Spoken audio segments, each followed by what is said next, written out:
5 dahilan bakit mahalaga pa rin ang pagtatalik kahit senior ka na. Hindi porket tumanda na ang isang tao ay ibig sabihin, tapos na rin ang mga aspeto ng buhay na dati nagbibigay saya, koneksyon at kagalingan sa katawan.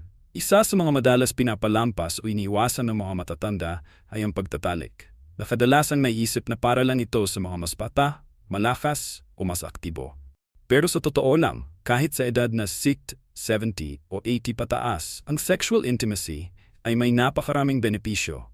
Hindi lang sa katawan, kundi lalo na sa emosyon at mental health. Unang-una, ang pagtatalik ay isang natural na bahagi ng buhay na hindi dapat ikahiya, hindi dapat katakutan, at higit sa lahat, hindi dapat ipagkait sa sarili kung ito'y ginagawa sa tama, malusog, at consensual na paraan. Marami sa mga matatanda ang tumitigil na sa pakikipagtalik, hindi dahil sa ayaw nila kundi dahil sa takot. Baka tatehin sa puso, baka mapahiya, baka masaktan. O baka dahil lang akala nila hindi na ito para sa kanila. Pero marami na ngayong pag-aaral ang nagpapatunay na may positibong epekto ito, lalo na sa mga seniors. Basta ito ay ginagawa ayon sa kalagayan ng katawan at may sapat na kaalaman. Isa sa mga pinakaunang dahilan kung bakit mahalaga pa rin ang pagtatalik kahit senior ka na, ay dahil ito ay nakakatulong sa cardiovascular health. Kapag nakikipagtalik ang isang tao, tumataas ang heart rate at nagkakaroon ng maayos na sirkulasyon ng dugo. Parang mag-exercise ang katawan, nakakabawas ng risk ng heart attack, stroke at high blood pressure kung ito ay ginagawa ng may moderation at hindi labis na pagod. Ayon sa ilang cardiologists, ang moderate sexual activity ay hindi delikado sa puso, kundi beneficial pa nga, lalo na kung wala namang malalang kondisyon ang isang tao. Sa halip na katakutan ito, maaring ikonsulta sa doktor para malaman kung ligtas pa ba ito base sa kondisyon ng katawan. Pero kung ikaw ay may maayos na kalusugan, ang sexual activity ay isang magandang paraan para manatiling masigla ang iyong puso. Ikalawa, ang pagtatalik ay may malaking epekto sa emotional health ng isang senior. Sa edad na ito, madalas nararamdaman ng isang tao ang lungkot, pagkakahiwalay at kawalan ng kalinga. Ang intimacy, hindi lang limitado sa mismong intercourse, kundi pati ang hawakan, halikan at pagyakap, ay nagpapalabas ng oxytocin o tinatawag na love hormone. Ang hormone na ito ay natural na nagpapaganong pakiramdam, nagpapalakas ng emotional bonding at nakakapagpababa ng anxiety.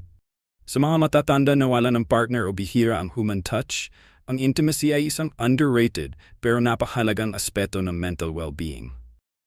Lalo na kung may partner ka pa sa buhay, ang simpleng intimacy ay muling nagpapalalim ng koneksyon ninyo at nagbibigay ng emotional na seguridad sa isa't isa. Pangatlo, napakalaki rin ang epekto nito sa physical well-being. Sa bawat sexual activity, nadadagdagan ang flexibility ng katawan, gumaganda ang muscle tone, at kahit ang balance ay na-enhance. Ito ay mahalaga lalo na sa mga matatanda dahil kasabay ng pagtanda ay ang natural na pagbaba ng muscle mass at lakas. Ang pagiging physically active kahit sa ganitong paraan ay tumutulong para mapanatili ang mobility at strength. Hindi mo kailangan maging agresibo o intense, ang simpleng kilusan sa kama, ang stretching ng mga joints, at ang paggamit ng muscles ay nakakatulong para mabawasan ang stiffness, pananakit ng katawan at pagkaparalisa ng kalamnan. Para sa maraming seniors, ang ganitong klase ng physical contact ay mas natural at enjoyable kaysa sa pilitang pag-ehersisyo. Bukod sa pisikal, isa ring napakalaking benepisyo ng pagtatalik sa mga seniors ay ang pagpapababa ng stress hormone sa katawan. Kapag nagkakaroon ng sexual activity, bumababa ang cortisol levels. Ito ang hormone na responsible sa stress, anxiety at high blood sugar. Sa madaling salita, kapag ikaw ay sexually active in a healthy and loving relationship, mas kalmado ka, mas magaan ang pakiramdam mo sa araw-araw, at mas nakakatulog ka na maayos. At speaking of tulog, may mga pag-aaral na rin na nagpapatunay na ang sexual release ay tumutulong sa paglabas ng melatonin, ang hormone na responsible sa regulation ng sleep. Kaya kung isa ka sa mga seniors na hirap makatulog sa gabi, baka isang dahilan ay ang kawalan ng intimacy na dati mong nakasanayan.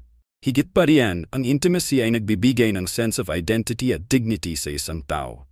Maraming matatanda ang nawawalan ng self-worth kapag naramdaman nilang hindi na sila kailangan o wala na silang halaga. Ang pagtatalik at intimacy ay isang paraan para maramdaman muli ang pagmamahal, pagnanais at pagkatao. Hindi ito tungkol sa performance kundi sa koneksyon. Ang simpleng paghawak ng kamay, paghalik sa noo, o pagyakap bago matulog ay isang uri ng communication na mas malalim pa kaysa salita. Sa mga seniors na nasa long-term relationship, ang pagpapatuloy ng sexual intimacy ay nagbibigay ng sense of stability, warmth at pagmamahalan. Na sa edad na ito ay higit na kailangan, hindi rin dapat baliwalain ang epekto nito sa hormonal balance. Kahit sa mga senior, ang katawan ay patuloy pa rin gumagawa ng sex hormones gaya ng estrogen at testosterone bagamat bumababa ito. Ngunit kapag regular ang intimacy, nakakatulong ito para manatili sa mas stable na level ang hormones na may epekto sa mood, enerhiya, at kahit sa cognitive function. May mga pag-aaral na nagpapakita na ang mga seniors na sexually active ay mas alerto, mas masigla, at mas mababa ang risk ng memory loss o dementia. Hindi man ito magic solution, pero bahagi ito ng lifestyle na nakakatulong sa kabuuang kalusugan ng utak at katawan. Kapag ang intimacy ay pinanatili bilang bahagi ng healthy lifestyle, hindi lang ito simpleng physical act, kundi holistic care para sa isang senior. Pero syempre, hindi lahat ng senior ay pari-pareho. Kaya importante ring malaman ang mga kondisyon ng katawan. Kung may arthritis, heart condition, or limited mobility, maaring baguhin ang posisyon, tagal at intensity ng intimacy para maging komportable at ligtas. At kung may emotional trauma o medical concerns, mahalagang mag-usap sa partner at humingi ng gabay mula sa eksperto kung kinakailangan. Hindi ito dapat ikahiya. Ang isa pang aspeto na madalas hindi na pag-uusapan ay ang epekto ng intimacy sa immunity o resistensya ng katawan. Maraming seniors ang madaling kapitan ng sakit gaya ng sipon, ubo o trangkaso dahil humihina na ang immune response habang tumatanda. Pero sa tuwing nakakaranas ang katawan ng positive physical touch at orgasm, naglalabas ito ng immunoglobulin A o IgA, isang antibody na tumutulong labanan ang common viral infections. Sa madaling salita, ang pagiging intimate ay hindi lang pampasaya sa puso kundi literal na pampalakas ng panlaban sa sakit. Hindi rin dapat baliwalain ang epekto nito sa mga chronic pain conditions. Maraming seniors ang may arthritis, joint pain o fibromyalgia, mga kondisyon na araw-araw nilang tinitiis. Ngunit kapag ang katawan ay naglalabas ng endorphins at oxytocin mula sa intimate moments, ito'y nagsisilbing natural na painkiller. May mga seniors na nagpatunay na pagkatapos ng intimacy, bumababa ang pananakit ng likod, kasukasuan at kalamnan. Hindi ibig sabihin nito ay lunas ang pagtalik, pero ito ay nakakatulong para mas ma-manage ang discomfort kahit papano. Sa usaping psychological well-being, malaking bagay rin ang pagtatalik para sa sense of connection at pakiramdam na buhay ka pa. Kapag kasi tumatanda, unti-unting nawawala ang mga roles na dati mong ginagampanan. Wala ka na sa trabaho, ang mga anak ay may sariling buhay na, at minsan pati mga kaibigan ay kukunti na lang. Pero kapag napanatili mo ang intimacy sa iyong partner, meron ka pa ring aspeto ng identity na nananatiling aktibo. Isa ito sa mga dahilan kung bakit ang mga seniors na may intimate relationships ay mas mababa ang risk ng depression, loneliness at anxiety. May mga nagtatanong din kung ligtas ba ang pagtatalik para sa mga may diabetes, high blood pressure o mga babae na postmenopausal na. Sa totoo lang, basta ito ay isinasaalang-alang ang kondisyon ng katawan. Halimbawa, para sa mga babaeng menopausal na, maaring makaranas ng vaginal dryness kaya may discomfort during intimacy. Pero may mga safe and natural lubricants na makakatulong para maging mas komportable ang karanasan. Sa mga lalaking may erectile dysfunction naman, maraming option mula sa lifestyle changes, natural supplements, at medical guidance. Hindi ito dapat ikahiya dahil bahagi ito ng natural na pagbabago ng katawan. Ang mahalaga ay mapanatili ang komunikasyon. Hindi lang ito tungkol sa pagtatalik bilang pisikal na aktibidad, kundi bilang koneksyon ng dalawang taong patuloy na pinipiling mahalin ang isa't isa kahit pa tumatanda na.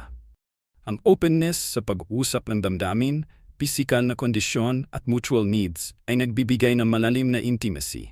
Mas malalim pa kaysa sa kahit anong physical act. Sa ganitong edad, mas may maturity, mas may pag-unawa, at mas may halaga ang bawat sandali ng pagmamahalan. Para rin sa mga seniors na walang partner sa ngayon, hindi ibig sabihin ay tapos na rin ang bahagi ng intimacy sa buhay mo. Ang self-care at exploration ng comfort at emotional needs ay bahagi rin ng pagiging connected sa sarili.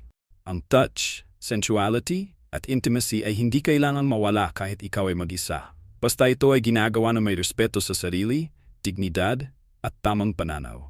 At kung sakaling meron kang partner at pareho kayong seniors, tandaan na may beauty sa intimacy na hindi nakita sa kabataan.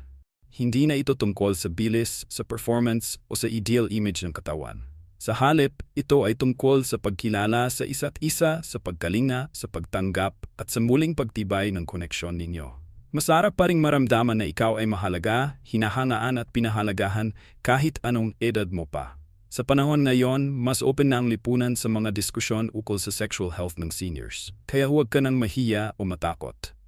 Kung may tanong ka o concern, maraming professionals, mga doctor, therapists at counselors ang handang tumulong para maunawaan mo ang kalagayan ng iyong katawan at emosyon. Walang masama sa pagtatalik, lalo na kung ito ay nagbibigay saya, lakas at sigla sa iyong buhay. Sa huli, ang intimacy ay hindi nawawala dahil lang sa edad. Ito ay nananatiling bahagi ng ating pagkatao. At kapag pinayagan mo ang sarili mong maramdaman muli ang koneksyon na ito, mapa-emotional man o pisikal, makikita mo na may mga bagay pa rin pala sa buhay na hindi kumukupas. Gaya ng pagmamahal, gaya ng pagtanggap, gaya ng init na yakap at lambing na sa pagtanda ay lalo mong kailangan. Kung isa ka sa mga seniors na nagdadalawang isip kung mahalaga pa ba ang intimacy sa edad mo ngayon, sana'y nabigyan ka ng linaw at tapang ng video na to. Tandaan mo, ang pagmamahal at koneksyon ay walang expiration date. At kung nagustuhan mo ang video na to at may natutunan ka, don't forget to like and share para mas marami pa tayong matulungan. Subscribe ka na rin sa aming channel at i-click ang notification bell para lagi kang updated sa mga natural health tips araw-araw. Thanks for watching and we'll see you in the next video.